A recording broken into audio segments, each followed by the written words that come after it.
Sometimes in fact, most of the times we get carried away by brands. That is why these days there is so much of emphasis on brands. In fact, I'll tell you a very interesting piece of statistic.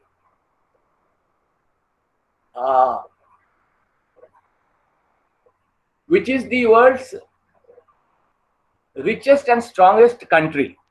If I ask you this question, the answer will be United States of America.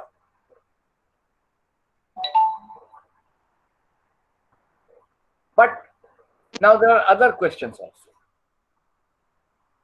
What is the country which is the greatest debtor? Which is the country which is the greatest debtor? Incidentally, that also is America. So world's greatest debtor is supposed to be the world's richest and strongest country. That is the power of a brand. So you tend to ignore the weaker aspects of a brand and you are carried away by the power of that brand.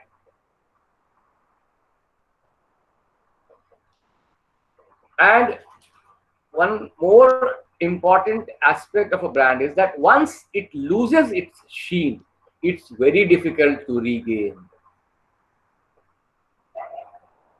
We have that very interesting example of the Congress Party. Congress Party is the oldest party. It has a brand presence everywhere. It is known to everybody, and yet it has no takers. That is when a brand loses its sheen. So it's very important to understand the power of a brand. If it loses its power, it is doomed. It will take very long to revive. So that we must understand, and that is why these multinational corporations, these big business houses are very keen to retain the power of their brand, come what may, at any cost. They spend hell lot of money on brand, and these days, of course, it's the latest trend, brand building. Companies spend fortunes. Political parties spend fortunes. Countries spend fortunes to build a brand. In fact, these days we are talking about employer branding. We are talking about hospital branding. We are talking about college branding. And more interestingly, we are also talking about individual branding, person branding. There was a time when you seldom found advertisements of individual teachers on the railway stations and bus stops displaying their pictures saying, learn physics from X and Y sir, learn chemistry from X and Y sir. But these days you find hundreds of those posters and big signboards. Sharma sir, Burma sir, Rautrai sir, Mahapatra sir, for chemistry, for physics. Coaching institutes are doing that.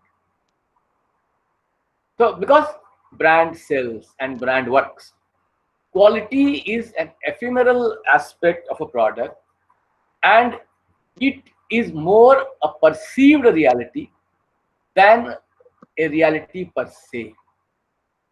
So brand makes the difference. Brand is what gives the cutting edge to a product. So what are the companies doing? That has to be seen in order to understand how brand positioning is being done. Next one.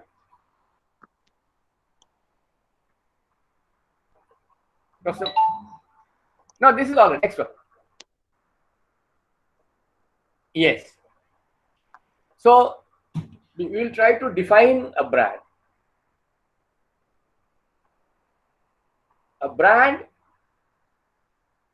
is a name, term, sign, symbol, or design, or a combination that intends to identify the goods or services of one seller or group of sellers and to differentiate them from those of competitors. See, businesses and producers, they don't exist in a vacuum.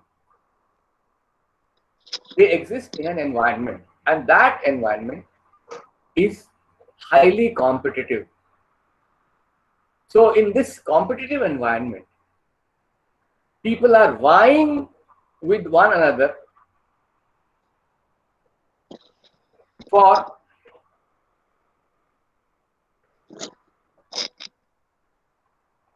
a market share. This entire strategy of brand building is for capturing the greater pie in the market share. So that is why companies investing so much of money. Multinational corporations, they hire those what we call endorsers, those models at exorbitant price. Why? Just to make their brand identifiable, different from competitors. It's a competitive world, particularly business world, and cutthroat competition is there. So the brand gives that identity. So if you see that slide, there are certain brand elements. First and foremost, we talk about brand identity. What is the identity? So the name Tata, House of Tatas, or say Toyota, that is a brand. Sometimes companies focus on their logo and they spend huge money for making their logo. They pay hefty amount to copywriters and creative artists to create a brand. In fact, there was a gentleman, I don't remember his name, who designed that our Air India Maharaja long back, 40s. So because that symbol identifies your brand, the moment you see that, you know it is Air India. You know, there was a time when that Asian Paints was a very powerful brand, and they had a very popular punchline. You know what was that punchline? Whenever you see color, think of us. That was Asian Paints. So it was supposed to be the all pervasive, all useful, all presence, omnipresent paint. Similarly, when Tata Steel in the good old days was trying to promote its Tata brand, they had a very powerful slogan, and that slogan is very important. That punchline which we call, that punchline was, can anyone tell me what was that Tata? It's very famous, so that's why I'm asking. I did not ask the Asian Paint one. Can anyone from Mahapatra ask them? Yeah. Can you tell the punchline of Tata it is used Earlier, for promoting steel? not the present one, earlier one. Earlier, old punchline. Yes, yes. Slogan.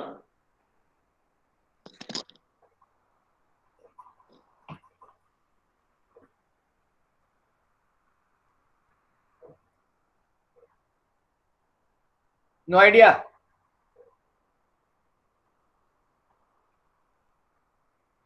Connecting aspirations. No, the first one when Rusi Modi was there. Because they were trying to emphasize the Tata brand different from other steel making companies. So they were in fact it was an aspect of corporate branding. They were trying to brand Tata per se, so that they had later strategy of coming to all other products, several other products also. So they were trying to emphasize the Tata brand.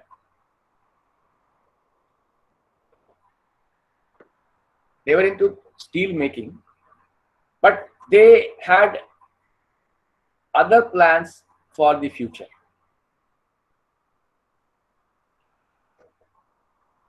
Doesn't matter, I'll tell you. That punchline was very interesting. We also make steel. We also make steel. Does anyone remember that now?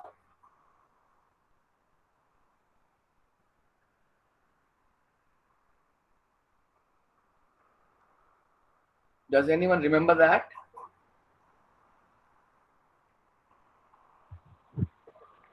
No. They are all new generation people. No, but old is gold, you know. Anyway, doesn't matter. So now what was the idea behind this? That we are into steel making, but we have certain other values which are more important than steel making. So that was trying to promote the Tata brand. These days, these are the times of what we call employer branding, in fact, and companies put a lot of effort because that will help them in making their company represent excellence.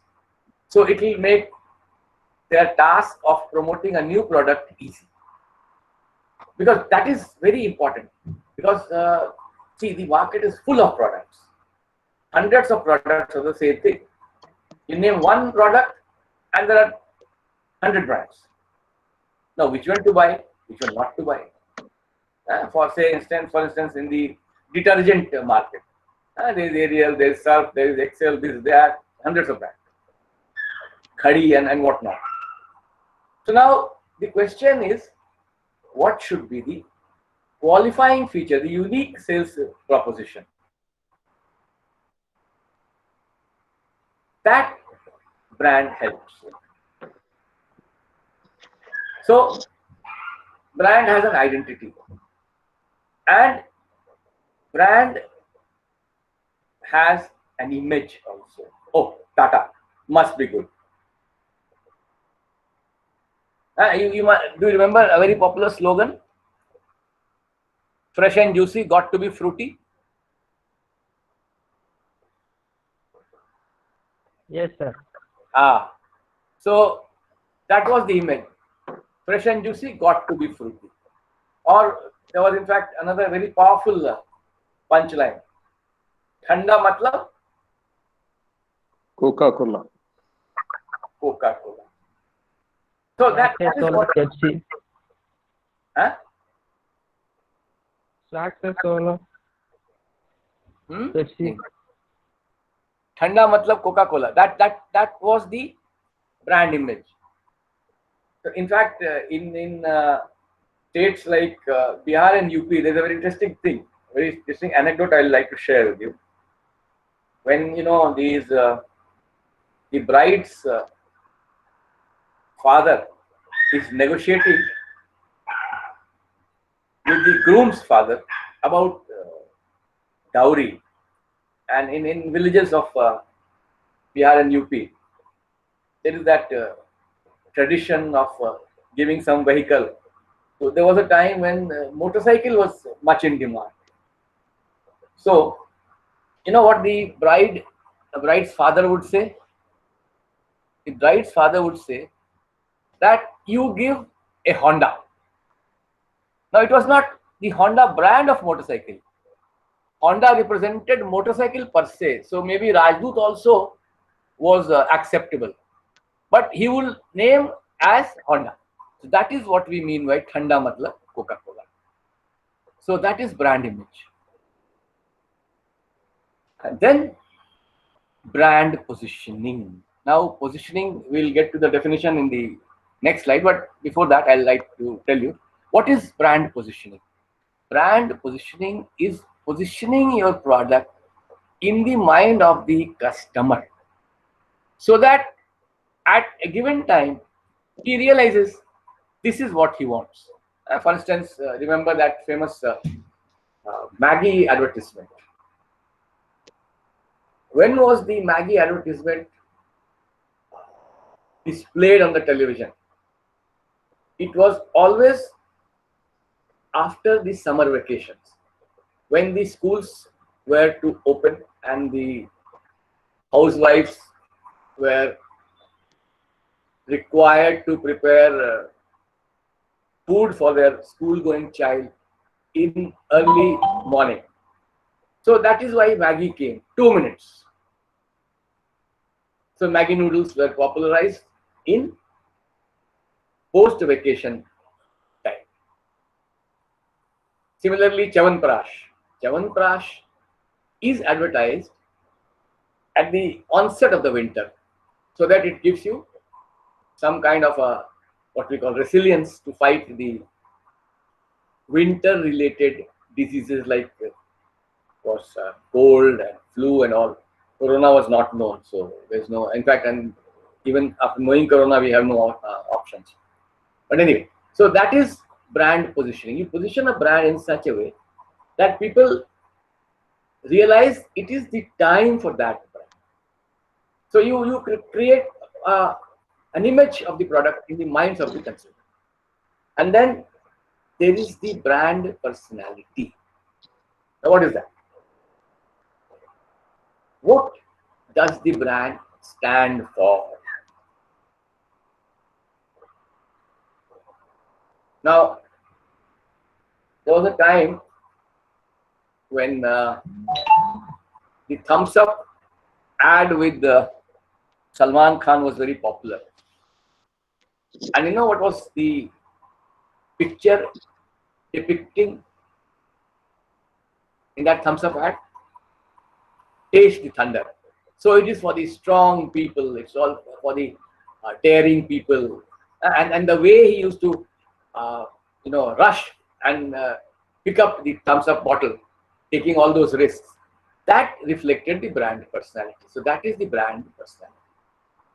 Then there is this brand. What's the slide?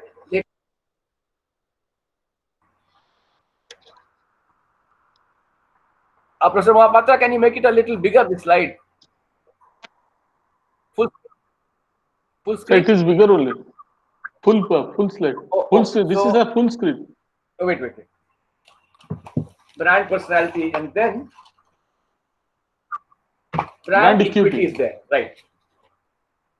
So now, what is brand equity? It is the worth of the brand, the share value that is added to the product due to the strength of the brand. So brand equity is the what we call worth of the brand in financial terms. Then there is the brand experience. So when you close your eyes, that is how they try to present a brand. And if you close your eyes, you'll have that feeling, the aha experience, the pleasure, the happiness.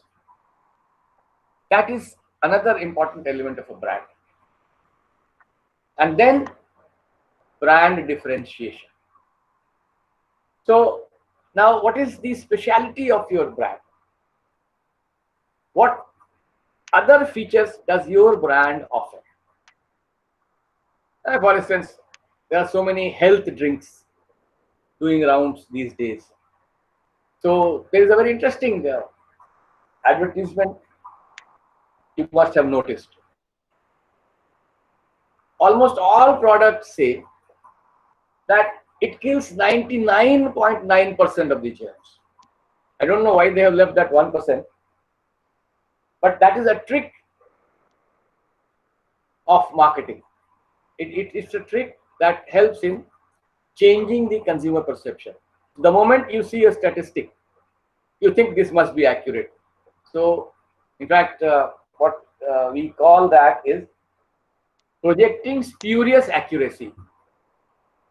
So that helps in convincing the customer that the product is genuine because it is saying in absolute figures to the second point of decimal. That same principle applies to pricing also. For instance, in fact, Bata pricing, for instance, that is what they do. 1900 or 2019 rupees 99 paise. So that 99 paise adds a unique feature to your product. That means it is accurately priced. It's not cheating the customer. And then the brand communication. So what you intend to communicate from your brand. So that of course is, like for instance, in the Complan, what do you try to project? That the children which take Complan with milk, they are growing faster than those children who do not consume it. And interesting, they have given a figure also that 1.5 times faster than those who don't take Complan. Now, I think it is absurd, but still people believe it. Or that Fair and Lovely cream, the fairness creams these days, all kinds of beauty creams are there, and they all try to communicate that more things like that. And then there's another thing, brand extension. Now, brand extension is simply stated. It is that attribute which helps you launch another product under the same brand name. So what happens? First, sometimes companies they invest in brand building of the company or branding of the company because that helps them in launching new products easily. So one product can have different what we call features, and you add extra features. For instance, I'll give you a very interesting case of Tata or ITC. Tata manufacture everything from motor cars to steel, trucks to salt, to everything. Is that voice clear now? Is this my voice clear? Professor Mahapatra? Okay. So, brand extension. These are the different elements of a brand which you must be thinking of when you want to project a brand. Voice breaking, sir. Huh? Sir, your voice breaking. Yes, tell me. That of course is not in my control. Sir, I'll your try to be a voice bit is breaking, more sir. clear. Huh? Yes, what's Sir, your happening? voice is breaking. I think internet is all right. Can you go back to the next? Go to the next slide. Sir, I am going. So it's an internet problem. Just I'm logging. Okay. Anyway, Sir, can you see, sir? No. Sir, can you see, sir, this? I cannot see the slide. Doesn't matter. I can see the screen, but I'm not able to see the slides. Doesn't matter. I have a copy of that. Don't worry. I have shared, sir, screen. But I am not able to see. Anyway, are your participants seeing it? I think everybody can see this. Are your screen. participants able to see? Achha. Anyway, it's not visible on my side. Doesn't matter. So now, what are the criteria which you should be able to identify while Sir, your deciding voice on is not clear, sir. the element of huh? Sir, your voice is not clear, sir. Hey, just a minute, class. Ravi? Ah,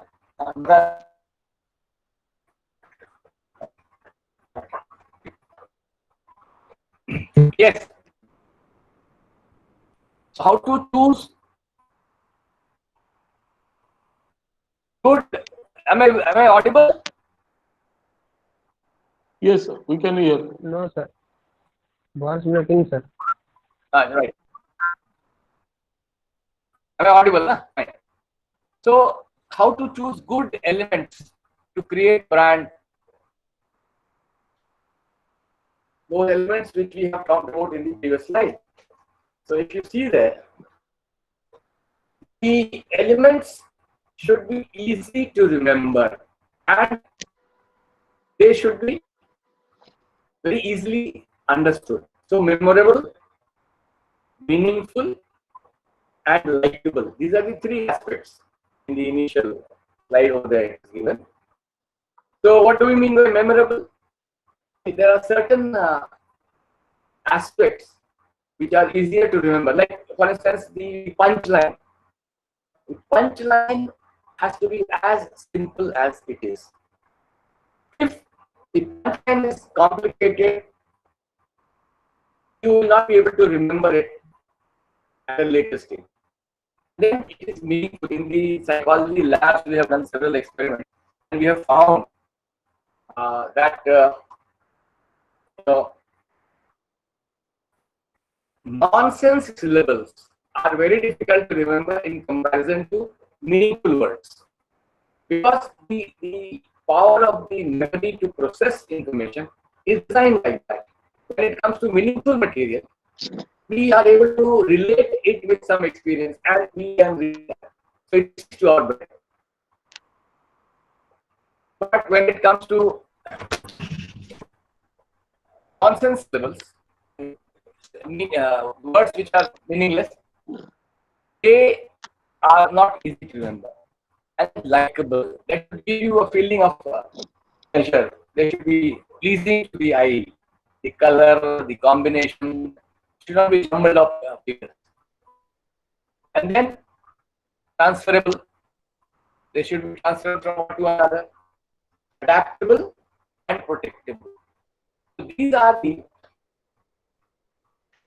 qualities or criteria you must look for when you are choosing your brand elements. Now, coming to a definition of positioning after this initial background. So it says there, positioning is the act of designing the company's offering and image to occupy a distinctive place in the mind of the target market. So your target market must be able to allow and retain the product in his mind. In fact, there's a very interesting thing that many a times, we go for a movie and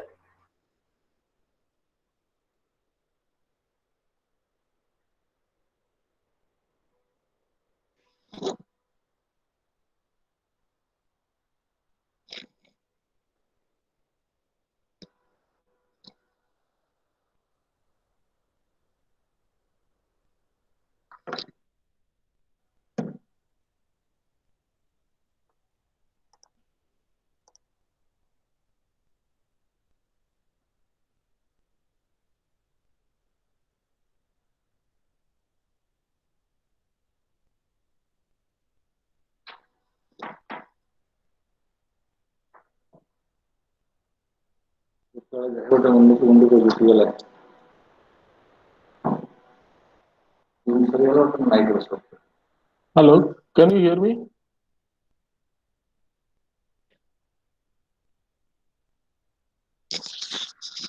Is it audible? Yes, yes, audible.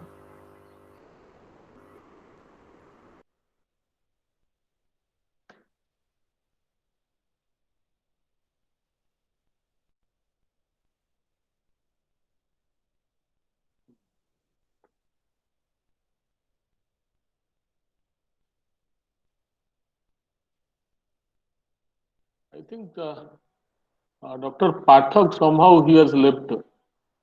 Again, he will join because of the internet problem.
Is that clear now? Again, Yes, sir, clear. what went wrong?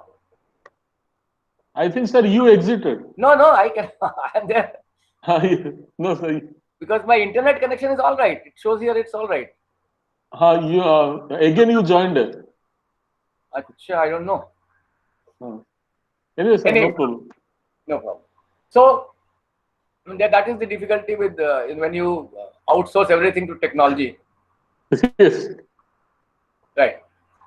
Yes, now I'm able to see the slide also. So positioning is the act of designing the company's offering and image to occupy a distinctive place in the mind of the target market. It is at the heart of the market structure. So you design it in such a way that the customer is retaining that in his mind.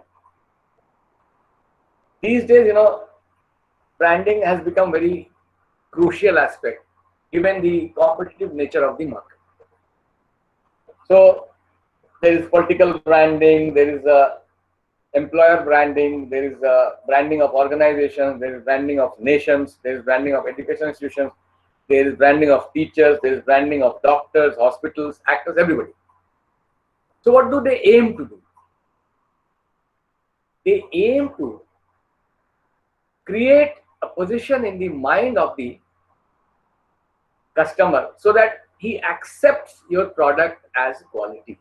In fact, the greatest advantage which branding offers is that it gives the customer a feeling of using a quality product. But actually the definition of quality is rather ephemeral. What is quality is very difficult to define. For me, maybe Maruti Suzuki vehicles are quality, for somebody Honda is a quality, for somebody some other vehicle is a quality, and things like the Ford is a quality. So it all depends. So the perception of the consumer is what determines what is his liking. And interestingly, this perception may change at times.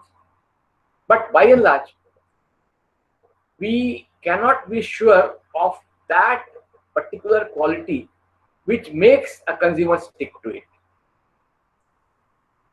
What gives quality? That is very difficult to make out. So that is why companies are, marketing many features of their products, trying to convince the customer that their product is the best with most features in the product. These days, of course, price also is an important consideration. You must have studied in the classical marketing theory, the 4 P's of marketing. So these 4 P's of marketing are those attributes around which the entire positioning strategy is built. So at the product level, at the price level, at the promotion level and place level, you try to build an image of the product at all these levels and try to convince the customer that your product is the best. I'll tell you one very interesting incident some 75, 45 years back. You know, that was the time when the Bollywood movies were not as costly as they are today. So the first time a movie with 1 crore investment was produced in 1975. That movie was, anyway, let me ask, of course they're all, they're not that old, but still let me ask. Professor Mahapatra, can anyone tell me?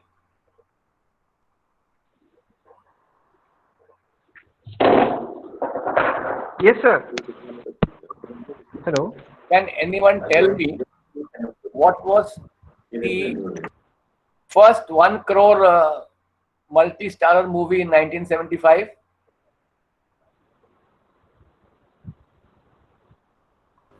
It may be Sole, sir. Yes, it is Sholay.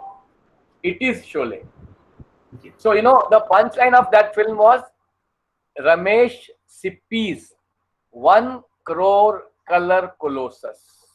I mean, 1 crore was such a huge sum. These days they are producing films at hundreds of crores. So Ramesh Sippy's 1 crore color colossus. And that movie had all the leading stars of that time, including the new emerging super villain Gabbar Singh, Amjad Khan.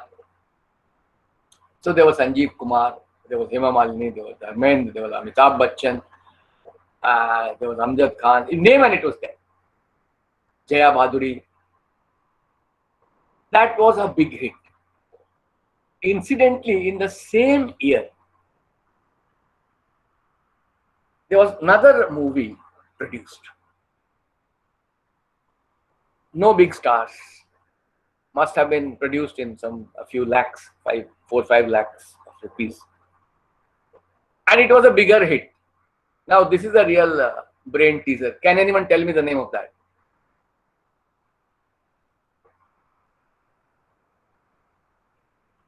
Professor Mahapatra? Yes, sir. I'm hearing, sir. Yes, can anyone tell me the name of that movie? No multi-starrer, a very cheap movie, not technically as sophisticated, yet it was a bigger hit than Sholay in the same year.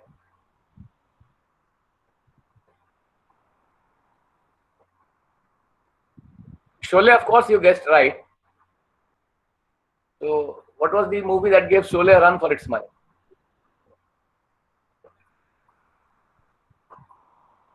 You want me to tell them?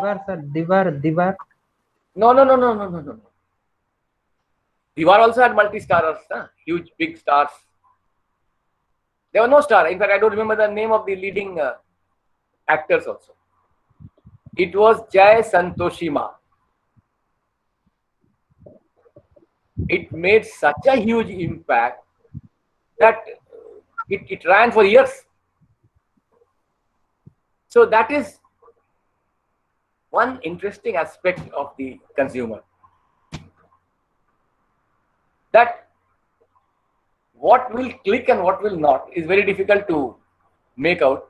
Yet you try to position your offering so that the customer or the consumer is willing to be convinced that this is a quality product. So the very definition of quality is rather ephemeral, is rather ambiguous. You know, many people ask me what is quality. So I have one very simple definition of quality. There was a movie, I think, again, somewhere around early, maybe 90s or so. Dulhan Wahi Jo Piya Man Bhai. Have you heard the name of this movie? Participants?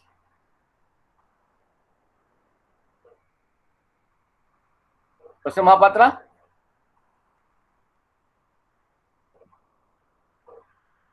Professor Mahapatra? Yes, sir. Are your participants able to hear me? Yes, sir. Can, Then can anyone tell me, has he heard the name of this movie, Dulhan Wahi Jo Piya Man Bhai? It's a popular Hindi movie. No. Okay. no idea, sir. One person says he has. So that is the definition I of think quality. Prem Kishan is the hero. Huh? No, there's Prem no. Kishan is the hero. The purpose is to tell you what quality is. If you understand the meaning of this title, Dulhan Wahi Jo Piya Man Bhai, you will understand what is quality. So whatever you like is quality. Now, where does that likability come from is still not clear, but that is what the companies are trying to figure out. And that is what they are trying to. Certificate program. 11টা বাজে। Yes, what's happening? Right. Anyway, so quality is an ambiguous construct. What is quality for me may not be quality for you. What is quality for you may not be quality for someone else. But that is what the marketers aim for. So they do a lot of research in trying to find out the attributes of quality.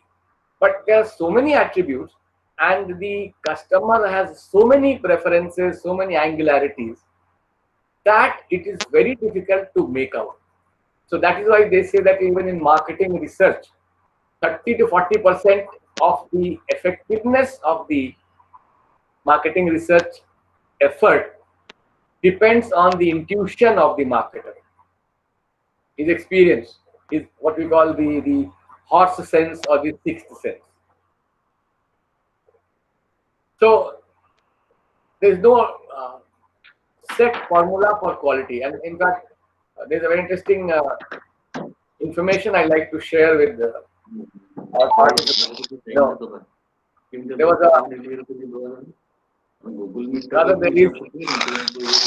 a management institute in Qutub Institutional Area, Delhi. It had spent so much of money on advertising. So the director of the institute, he had an idea. He said that why Bollywood movies fail is intriguing, because I know of a formula that is a sure shot way to make a hit film.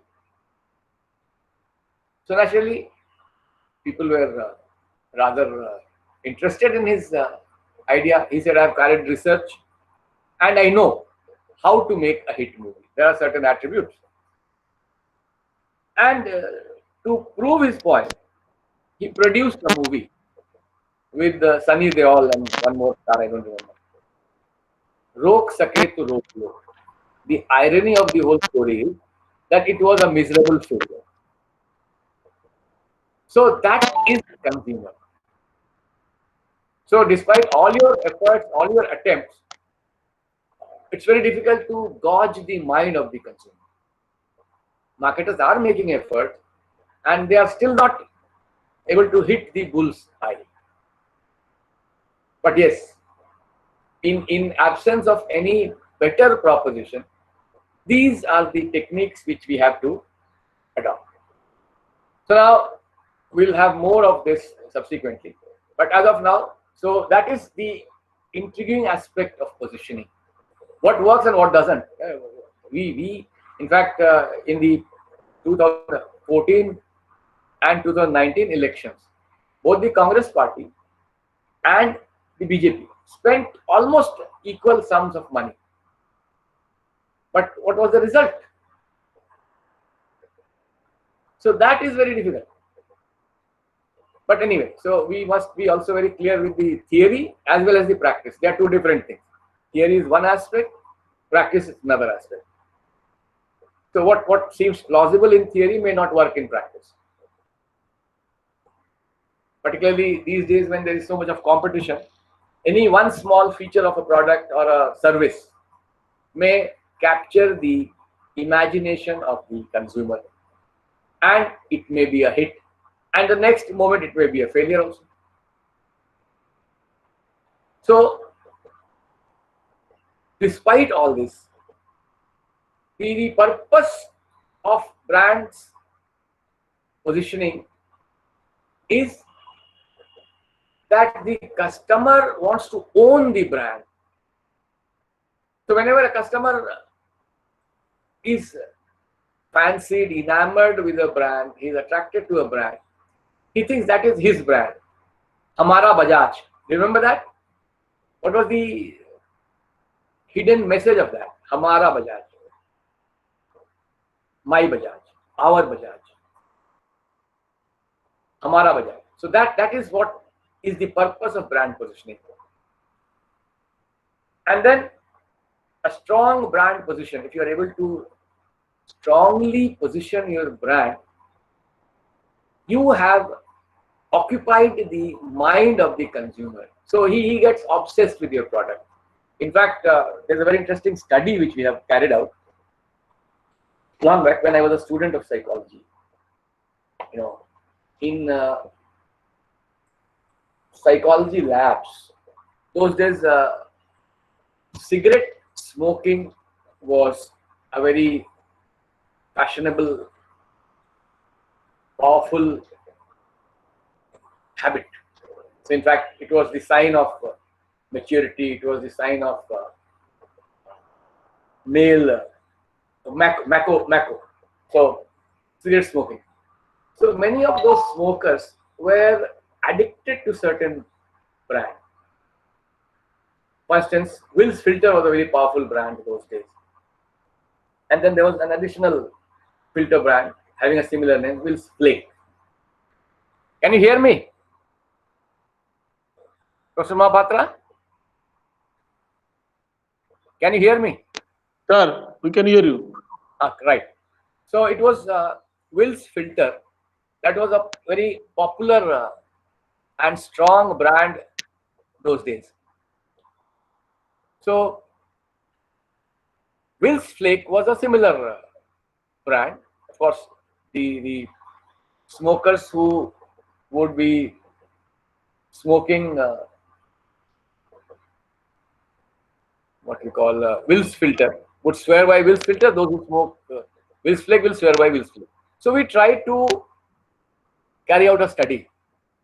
We blindfolded some subjects and gave them these two brands of cigarettes. We had mixed them among the participants or the subjects. Interestingly, what we found was that most of the smokers were not able to tell which brand they were smoking, although the affinity for a brand is such great that they will walk kilometers to find out their brand. So that is it's all a mind game. That is what brand positioning does. That it creates some kind of an addiction in your mind. So you swear by that brand. You are obsessed with that brand. You won't buy any other brand. And people like to drink Coke, and they will only drink Coke. They will not drink any other cold drink. Well, I take only Coke. Or I wear only Nike shoes. Or I wear only Adidas shoes and things like that. So this brand positioning is important in the sense that it gives you an edge over your competitors in the eyes of the consumer. See, this whole business of brand positioning is about capturing the consumer's mind. So if you want to capture the consumer's mind, you have to act in such a way that he or she gets addicted to it. Why should he consume or buy your product instead of your competitor's product is the issue. And that is what we try to gain through brand positioning. So then the other advantage is that it gives you some direction to make more strategic efforts to capture a bigger share of the market. Go to the next slide. Of course, this is the picture of Jack Trout and Al Rice, the initial what we call brand gurus. In fact, they are known for a very popular what we call marketing book, which is called 22 Immutable Laws of Marketing. But there's a very interesting thing. The first law in that 22 Immutable laws of marketing is that it is better to be first than to be best. I'll repeat. It is better to be first than to be best. And Professor Mahapatra, Sir, I like your participants to analyze this statement. It is better to be first than to be best. okay. Participants, can you speak out? It's your own interpretation.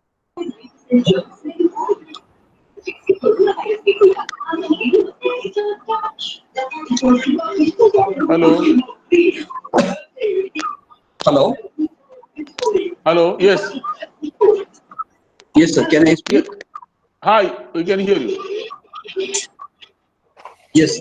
So I think Al Rice and Jack Trout came out with this concept and explained how positioning is done in their classic book on positioning. And they advocate that don't worry about being best product or a superior product. What is important is coming to the market first, because that helps you to position and create that perception in the consumer's mind, and you can leverage that over a period of time. So there has to be, yeah. Yes. Perfect. So that is the important. That it's the early bird that catches the flies. So Right. in fact, many a times we expend so much of energy and effort on improving the quality of product that we lose the initiative of the market. So the early initiative is very important. That is why, by the time in fact, that is why the West is ahead of us. They are fast to enter the market. And by the time we come with a better option, they come with a new option. So again, the consumer is attracted towards those.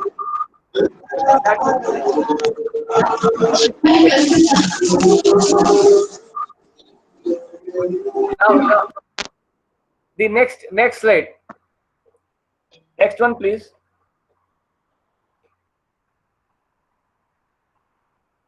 Right. So, basic qualities of brand positioning. Now, this is more of what we call literature. The first is the relevance of the brand. Why should the consumer buy this brand? Why should a consumer buy this brand? That is very important, and he should be convinced. The positioning should be able to tell the consumer why he is to buy the product. What are the benefits and what is the essence of the product? So, for instance, this is very neatly brought out by that Bournvita advertisement. I think you must have seen that. Taiyari Jeet Ki. That the mother is trying to train her son for competition, and she gives Bournvita to that child. So the principal message is that Taiyari Jeet Ki. That means if you want your son to win, you have to give him Bournvita. Strength and courage comes from Bournvita. So the positioning of the brand must focus on the benefits that are important to people or reflect the character of the product. What does the product signify? What is the significance of that product? Second, clarity. Brand should be positioned in such a way that it is easy to communicate and quick to comprehend. Now, I'll take you back to 2014 election. You know, the two leading parties, Congress and the BJP, they had projected two leaders, Rahul Gandhi on the one hand and Narendra Modi on the other. And as I said, they had spent almost equal sums on their advertising machinery. But the message which they gave was different. The Modi's message was simple, 4 words. Ab ki baar Modi Sarkar. Ab ki baar Modi Sarkar. This time we want Modi. Full stop. And the Congress party came with many complicated statements. You are Josh and things like that, which even people like us could not comprehend what they meant to say. So that clarity is very important because that is the essence of all communication. It should hit the nail on the head. That's all. If you go on, circumlocution in roundabout ways, saying so many things in the same breath, people are not clear what you want to say. So that is important. That is crucial. Clarity, so that the people are easily able to comprehend what are you offering. Thanda matlab Coca-Cola. That's what I'm offering. You want a cold drink? Take Coca-Cola. That is the best cold drink. That's all. And then the third thing is distinctiveness. Distinctiveness means, see, in this current market scenario, there are many players who are trying to jostle, who are trying to push one another to capture a share in the market through various strategies, pricing, promotion, this, that. Now, to overcome such a situation, the company needs to offer distinctiveness in its products or services. How? That's what we call USP, or the unique sales provision. How your company, how your product rather, or service is different from its competitors. Why should I buy a Adidas shoe and not a Nike shoe? Why should I buy one cold drink and not another? So that is important. But to overcome such a situation, you need to offer distinctiveness. This is what I have to offer. In simple terms. Next one. Next slide. The next slide. Coherence. Yes. Coherence. So, a brand should speak with one voice through all the elements of marketing mix. So, it should not be, say, what we call wanting on one and excelling on another. If a brand which is priced more than usual, although if it claims quality, it will not be sought after by the people unless they are convinced that the quality and the product are commensurate. So the big mistake which many products or brand makers make is when they are not clear about this attribute, coherence in their statements which they make. So that is very important. You are not speaking in the same breath.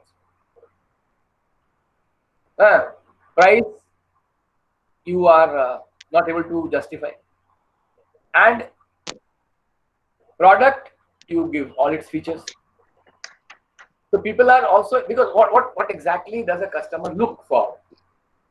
A customer looks for value for his money. He looks for value for his money. So there are customers, of course, there is a different customer class also, who is interested in buying a product for conspicuous consumption. But that is a very small segment of the market. Most of them want their products to give maximum value to the money they are paying for the product. So for that, they seek coherence in all the 4 or 5 elements of marketing mix. Then the commitment. The management of the brand should be committed to the position it has adopted. It should not be fickle. It should not go on changing stance. And then you have to stick. You have to have patience. In fact, it takes years to position a brand. I'll tell you a very interesting story. The Brook Bond Company was trying to gain a foothold in the Indian market. They wanted to the Indian people to get addicted to tea. So in the year 1939 and 40, they were offering free tea to people at Gaya and Patna railway stations. In fact, of course, that is one requirement if you have the financial muscle. All companies cannot afford that. But Brook Bond had the financial muscle. So what did they do? They were offering free tea to people at railway stations in Gaya and Patna. And in those 2-3 years, they developed a tea drinking habit in a large population of those regions.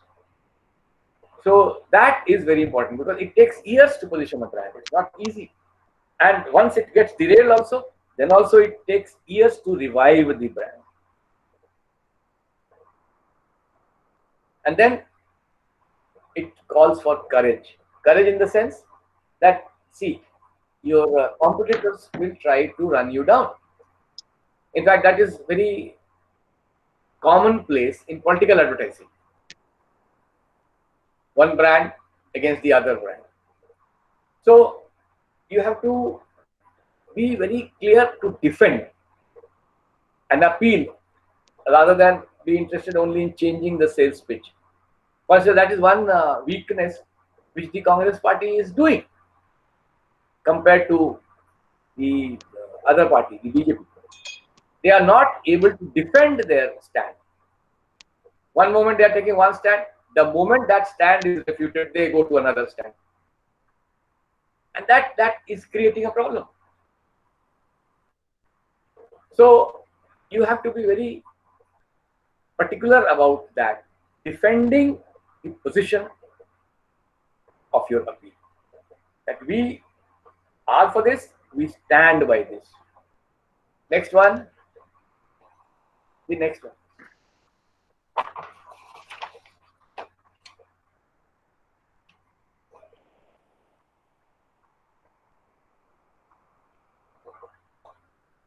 Associations. Associations. Defining Right. associations. So what does the customer want? The attributes or benefits consumers strongly associate with the brand, positively evaluate, and believe they could not find to the same extent with a competitive brand. That is very important. And then similarly, associations that are not necessarily unique to the brand, but may be shared with other brands. That means your product is different from other brands on these criteria, and at the same time, it matches the other products on those criteria which are there in those brands. So it is what we call heads and shoulders above the other brand. So they want you to have, because see, the competitor brand will try to present its own specialities. So naturally, if the consumer gets confused, he will not be in a position to decide which brand to opt for. So that is why it is important to emphasize both these issues. On the one hand, what extra is the consumer getting from this brand? Number one, what extra is the consumer getting from this brand? And second, what are the other aspects which other brands have, which your product also has? So this is very important. Go to the next one.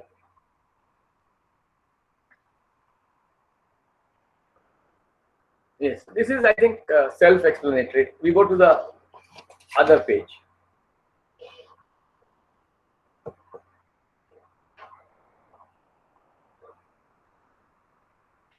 Yes.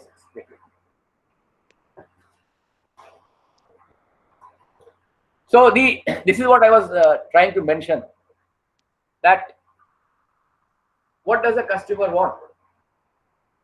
These contradictions suggest one thing, that customer wants maximum value for his money. So he wants a product at an affordable price, but at the same time he will be looking for a good or reasonably good quality. So he looks for both.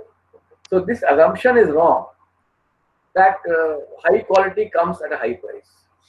If you can prove that high quality can come at low price, you have a bigger market share for you. Then taste versus calories. These days there is a lot of what we call health consciousness. So health consciousness gives the consumer a feeling that the product should be low on calories, but it doesn't mean that being low on calories necessarily means that the customer should compromise on taste. Both taste and calories are important. Again, the same principle applies. Value for money. Then the third one is also quite similar: nutritious versus good tasting. So the product, for instance, there are many edibles which are tasting good, but then they are not healthy for you. So the customer wants both these things. He is interested in nutritious content of the product, at the same time the taste also. So a nutritious product without the taste will not be preferred if it has an option of getting a nutritious product with a taste also. And then the same principle applies here: powerful versus safe, ubiquitous versus exclusive, varied versus simple. So in all these contradictions, we find that the one principle that is being emphasized is very simple, that the customer wants value for his or her money. Next one.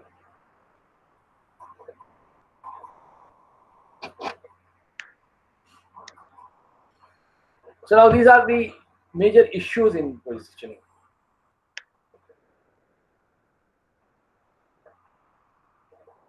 It's all about changing the perception of the consumer. How do they become aware of their need for your product and service? This is where positioning comes into play. To make them aware that they have a need which only your product or service can satisfy. Then the customer will try to look for what are your offerings. What do you have to offer? Once they are aware of your product or service, then they will look for the offers, because they have other similar products or services in the market. So why should they opt for your product?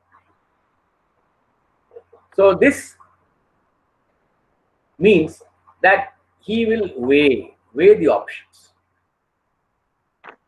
before making a final selection. Then these days, of course, particularly in the pandemic days, getting the product is also difficult. So how convenient it is to order and purchase your product or service. That is particularly for these times, but even otherwise also in earlier days when this corona pandemic was not there, this was a requirement. People always want to buy products with less complication, less fuss. And then the product is delivered, it's installed or put to service, and how you pay for it. These are very simple things. So these, I think, need no further explanation. We go to the next one. Next one.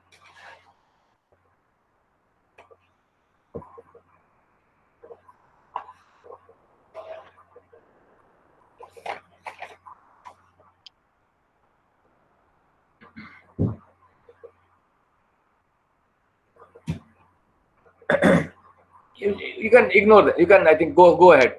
Go ahead. You can go ahead. These are the things which we have already talked. Right. This is what I said. This is what the what we call Jack Trout and Al Rice wanted to emphasize. You must be first to enter the consumer's mind before your company, because it gives the primacy effect. You are able to remember those products which are positioned first. So that is very important. Now, brand promise and consumer benefit aspect is very important, particularly these days when we are in the pandemic period. What is your brand promising and how true it is to its promise? That is what is important. And that is, like, for instance, the Amul says that Amul represents the taste of India. That is how Amul has positioned itself. And these days there are many what we call sanitization products or coronavirus protection. So all those products are giving a unique proposition for the customer through their brand promise. That means your brand should reflect a brand for what? What does your brand stand for? Brand should immediately reflect what does it stand for. And then there are these 3-4 things which are very important. A brand for what? A brand for whom? A brand for when? And a brand against whom? 4 things are very important. So as I told you, a brand for what? Brand promise and consumer benefit aspect. So what is the brand promise? That Amul says taste of India. So it is pure Indian butter and milk. Or Dettol or other sanitization products, they are giving immunity, they are giving protection from coronavirus infection. They are giving what the consumer wants now. Then the brand for whom? Who is the targeted customer? So it is the target customer which has to be addressed. Where do you want to address? So Raymond says the complete man. So for a neatly dressed complete man, Raymond's is the clothing to be preferred. Similarly, for children, who are growing, Complan, or for children who are preparing for competition, Bournvita. And for the Macro men, as I said, Taste the Thunder, Salman Khan. He represents that Macro image or strongman image. And brand for when? So, there is a very, what we call middle market whiskey brand. What does that say? 8 p.m. So, whiskey for 8 p.m. Brand for when? Or Kellogg's gives cornflakes for breakfast. So that is again important. And then brand against whom? So who are your main competitors? And why should people not go for the competing brands?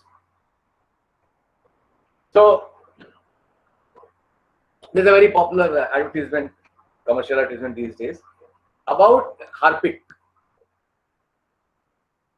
Let me ask Professor Mahapatra, Sir, ask your participants to unmute. participants, you can unmute and answer the question. I'm asking the question. Now, these days, there is a very popular commercial ad about Harpic. Can anyone remember that?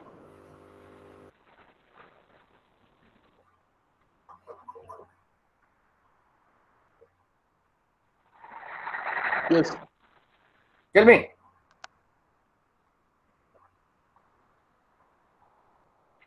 Participants, you can tell. The Harpic ad that explains this very well. Brand against competitors.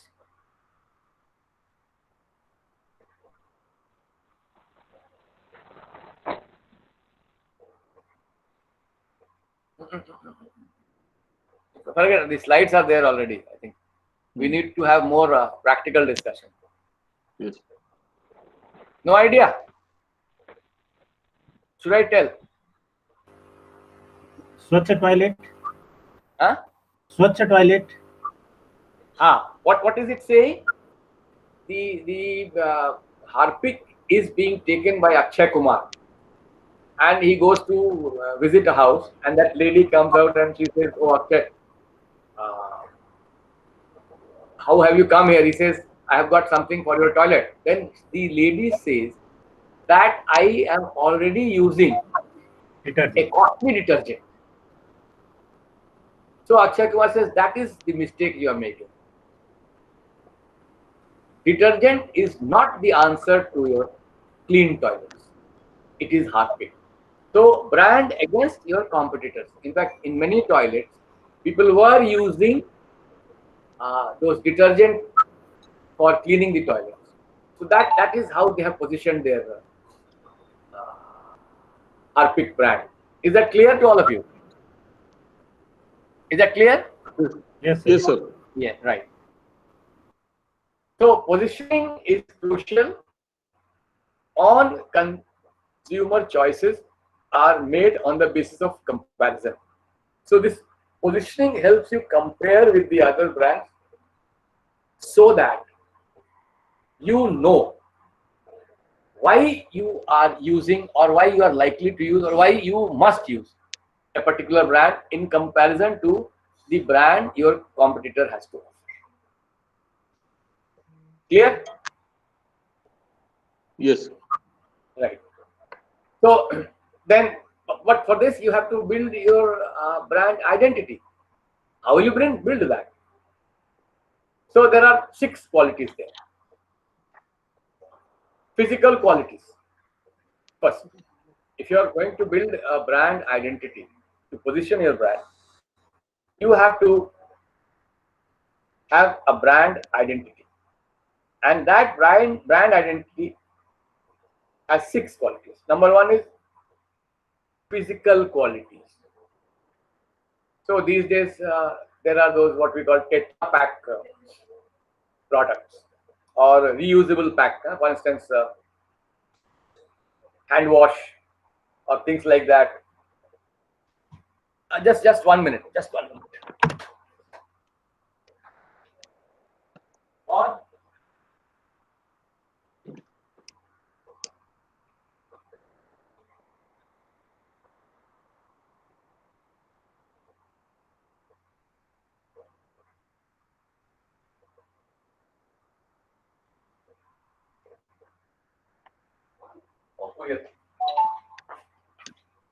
yes, I'm back. So first is the physical quality. The Tetra Pak, the reusable pack, for instance, those hand wash. These days they bring those reusable pack. In fact, in many edible oil also they have started using that. So the physical qualities. Then the personality. For instance, there is a very powerful depiction of this personality in the advertisement of Fog. That Fog. You know what's the famous punchline of Fog? What more do you want in a perfume? So that is there. And then the culture of the brand. This brand comes from company X, company Y. So, for instance, that is what I wanted to emphasize when I asked you about that famous Tata punchline. He also makes it. So, Tata culture. Tata culture is so popular in the market. In fact, it is rated as one of the most respected brands of Asia in many quarters. So, Tata culture. Values. They focus on values. That is why they're what we call other this thing. Later on, their punchline was values stronger than steel. Values stronger than steel. That is typical of Tata. So the house of Tatas. And that is why it is said that Tata itself symbolizes quality, whether it is salt or whether it is truck or whether it is what we call steel, whatever. So a culture. So they have a culture of excellence. Actually, the German products, Mercedes, so they say order. Even at 260 miles per hour, the Mercedes is smooth in driving. So that these are the qualities that you need to have in brand identity. The other is relationships. So, for instance, which attributes are related to your brand? So, lux for beauty. That is what the positioning attempt tells. Beauty soap, lux, beauty. And then, what are the attributes it is reflecting? How the user wishes to be seen, how the user of the brand wishes to be seen. Uche log, uchi pasand, Manik Chand. So it's about a class. It's about class. That is what the brand reflects. Manik Chand, that is what it reflects. And then self-image. So for instance, there are high-end products which promote what we call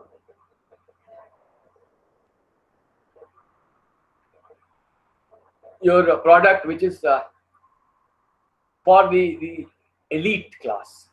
So that is one thing. Or say for instance, there was that famous PSPO ad that you are as ignorant that you don't know what is PSPO for Orient fans. So that is the self-image of the brand. So this was something extra to the PPTs which I have shared, because this is more of the practical aspects of brand positioning. So now we go to, I think, the next slide. Next slide. Yes.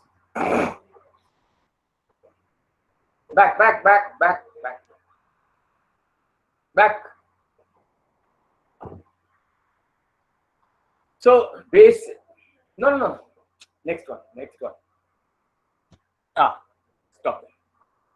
The basis and strategies for positioning.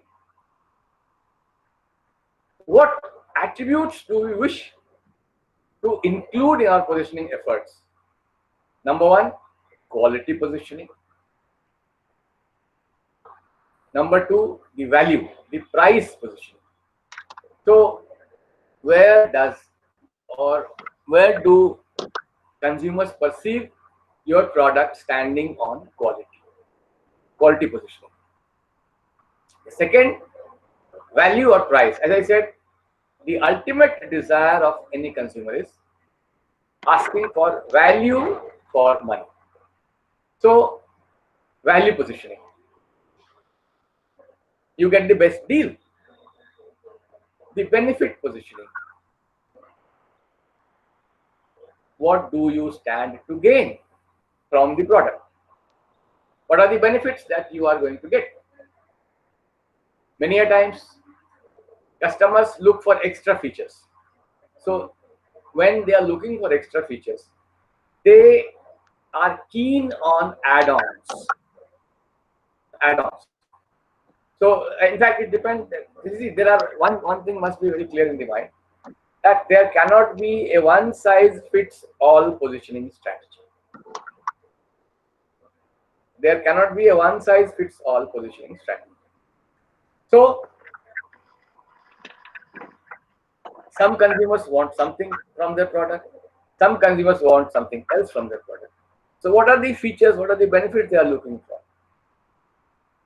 For instance, the kids market, Kinder Joy, they look for those toys.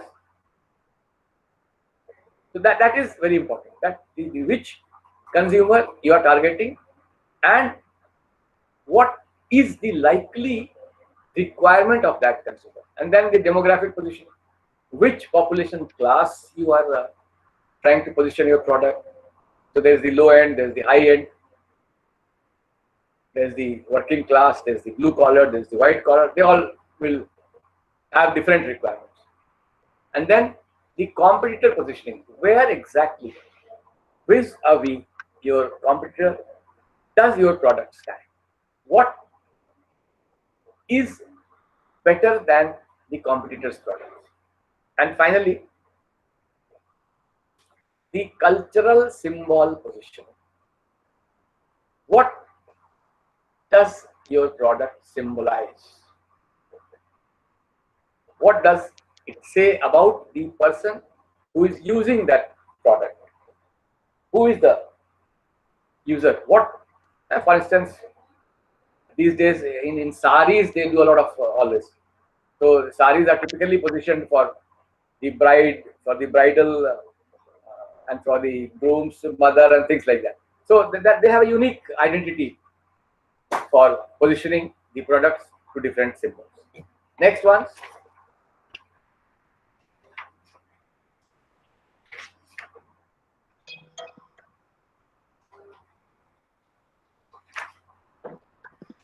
You go on changing that. We come to the last one.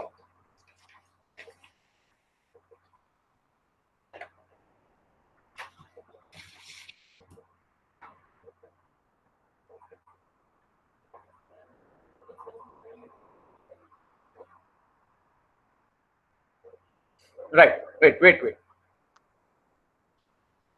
Sometimes when you are in a stiff competition, you need to reposition. So what is this repositioning? It is the process of creating a new or modified brand, company, or product position for a new market segment, or maybe re-establishing your position which you have lost to your competitor. So in this kind of a scenario, you go for a repositioning strategy. So with new features, with new qualities, with new special advantages to customer. And of course, many a times what happens that you come with a product and then the competitors come with similar products. Then you have to modify your position so that you are able to capture a bigger pie in the market. So that also calls for repositioning. So if you have to understand positioning, you have to get continuous feedback from the market, from the customer, and go on continuously positioning and repositioning your product, because the market is very dynamic, highly competitive, and the competitors are as smart as your company. So naturally, if you are static, you are not there in the market. You'll have to get out of the market. So that's all, Professor Mahapatra. Yes, Right. sir. Thank you.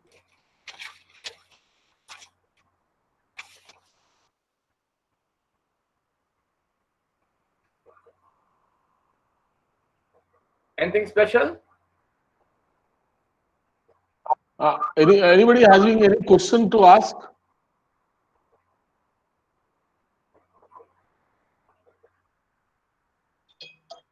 I request participants, do you have any question to ask? Sir, can you give us some examples of repositioning strategies?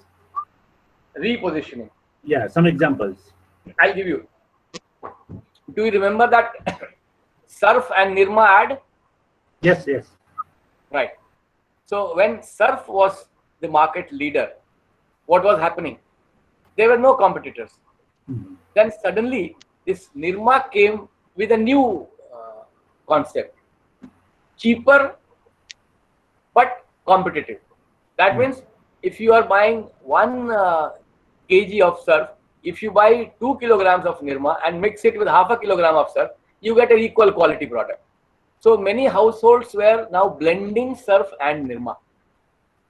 So that made a very serious dent in the detergent market which Surf was enjoying. Then you know what happened? That famous Lalita ji advertisement came.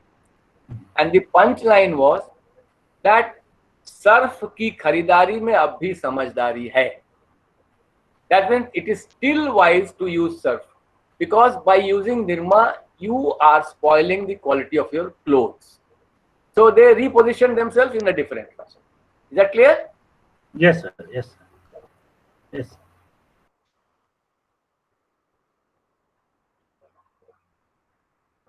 Any other? Can you get some more questions?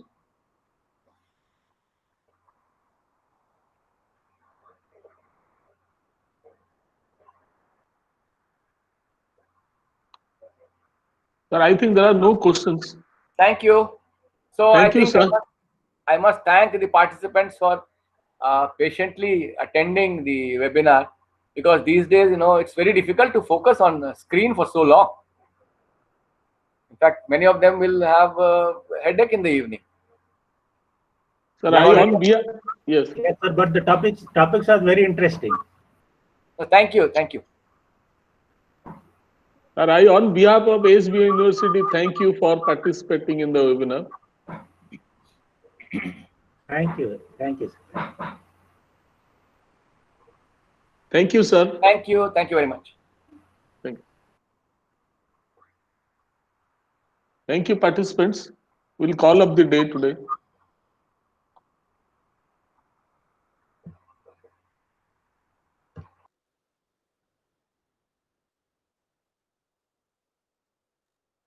Thank you all. We'll join on Monday with a new topic. Thank you very much for attending. We'll share PPT. No problem. Okay, sir. Thank you. Thank you. Thank you once again. Thank you all.